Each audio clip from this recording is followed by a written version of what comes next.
Welcome back, America. We're here with really a great scholar, thinker, Kevin Roberts, president of the Heritage Foundation, one of my favorite organizations that I've been associated with informally for decades. Very, very important impact on the Reagan administration, on the Trump administration, and in the conservative movement.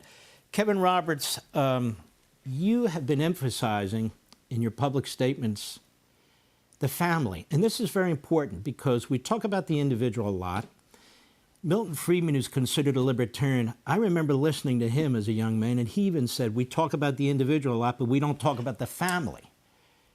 Why is the family so important? The individual, of course, but the family so important in the construct of a society, a culture, a government? Mark, first, it's a great pleasure to be with you. You're a great American, but to cut to the chase, the family is the most important institution in society. You're welcome. The family is the most important institution in society because every good in civil society flows from the family. And we know this from history. We know it from the history across the world, but especially in the United States. And so you were talking eloquently, as you often do, about the importance of restoring constitutional order so that the executive can actually be the vigorous executive he's supposed to be as president of the United States. Our whole system, including the proper relationship between our executive and legislative branches, flow from the health of the family. And so it's no surprise that since the nuclear family has deteriorated, especially since the 1960s, accelerating that deterioration in the last 20 or 25 years, that we've seen the degradation, not just of the American governmental system, as you said, a post-constitutional order, but we've also seen the degradation of culture, of morality. And so what we argue at Heritage, to sum up here, Mark, is that all of the different kinds of policies we've worked on for 52 years at Heritage are important. Economics, national security, the revitalization of federalism, but you can't have any of those actually be good and revitalized if you don't first revitalize the family. I think this is so crucial because we see so many of these school districts trying to come between the parent and the child. The Communist Manifesto, Marx specifically talks about destroying the relationship of the parent and the child. And then we actually had a United States Senator last week, Tim Kaine, in his committee hearing, and he's talking about the fact that what is this idea that our rights come from God? They come from government. Isn't this all part of one? And isn't it frightening that you have a United States Senator makes a comment like that?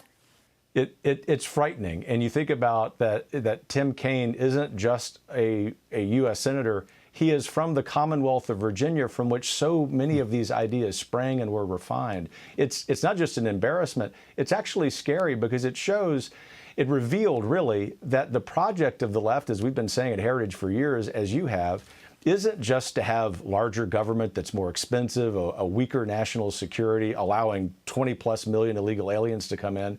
It actually is aimed at destroying the very institutions that make America great, quite simply. And so, again, if the left wants to play that game and be on the wrong side of yet another 80-20 issue, let them be so. But my exhortation to fellow conservatives this week at the National Conservatism Conference was, we ourselves have to be good witnesses of this. We ourselves, when we're facing trade-offs in public policy, have to prioritize the American family, because not only is that good for us in our communities and our individual relationships, it's also really important for the nation writ large. So true. When we come back, Kevin Roberts, 250-year anniversary coming up this July. If you don't believe in the Declaration of Independence, which is what we're celebrating, then I assume you're not going to celebrate 250 years. So I would ask Tim Kaine and his fellow Democrats, are you going to celebrate the founding of America? And if you're not believing in what the founding of America is all about, what's there to celebrate for them? We'll be right back.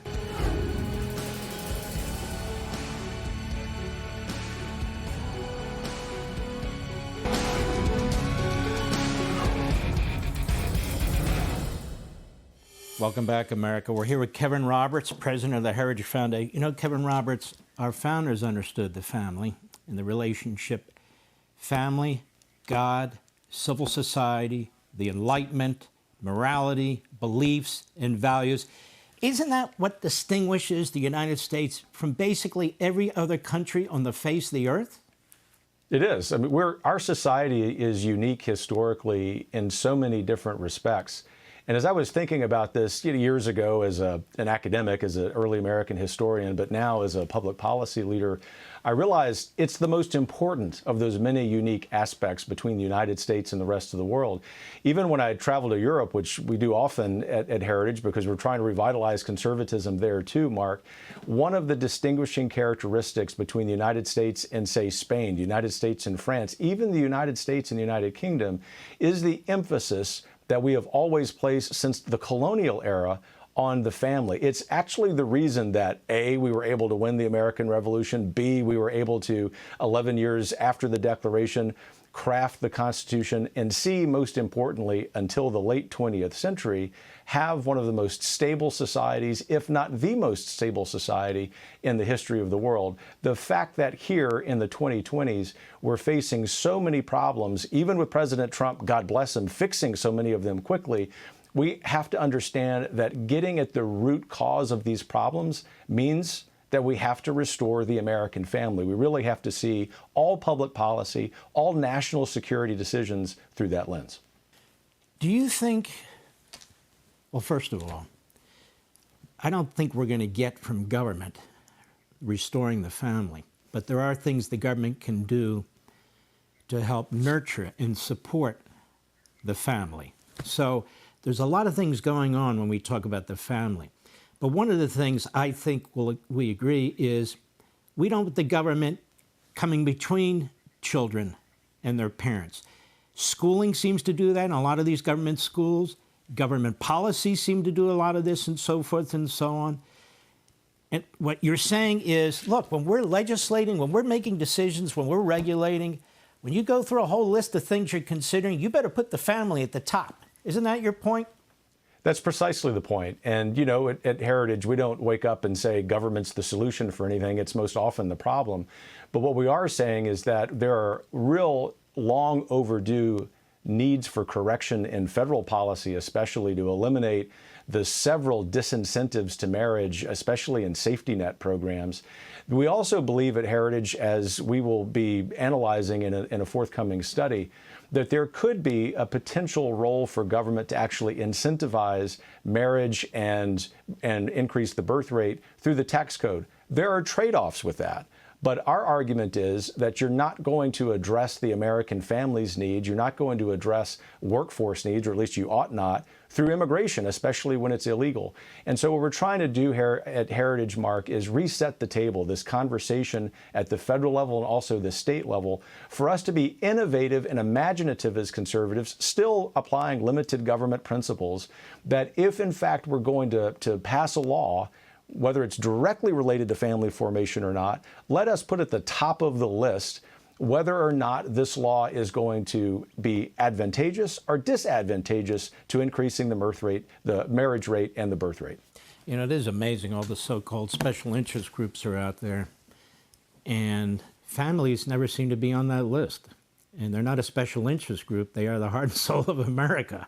So maybe that's part of the problem with Washington, D.C. and some of these state capitals and so forth. I think what you're doing is very, very important.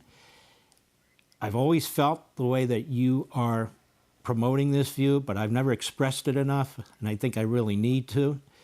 Family means everything to me. I know it means everything to you and most of the people who are watching here too. Family comes first. I just want to ask you one more question before we go, Kevin Roberts, which is this. If our rights come from government and not from God, as the Declaration of Independence asserts, as our founders asserted, then what do we have to have a government in order to have rights? Don't rights come before government? Rights come so far before government that we have them before we even recognize them as individuals. They're imprinted on our souls. And it is such an embarrassment that a senior member of the United States Senate, Tim Kaine, would say such a thing. But I will just say this, and you know I'm an optimist, Mark. I think we really are at the beginning of the golden age of America. If the left comes back into power in 2026 or 2028, they aren't just going to reverse Trump's executive orders. They aren't just going to enlarge government. They are coming straight for the heart of all of the institutions that make this country the greatest experiment in civil society in the history of the world, starting with the family. I think you're right. I think Tim Kaine expressed it. I'm glad he expressed it. I'm sad he's a senator. But I'm glad you're president of the Heritage Foundation. Kevin Roberts, thank you, and God bless you, my friend. Thanks, my friend. God bless you. Hey, Sean Hannity here. Hey, click here to subscribe to Fox News YouTube page and catch our hottest interviews and most compelling analysis. You will not get it anywhere else.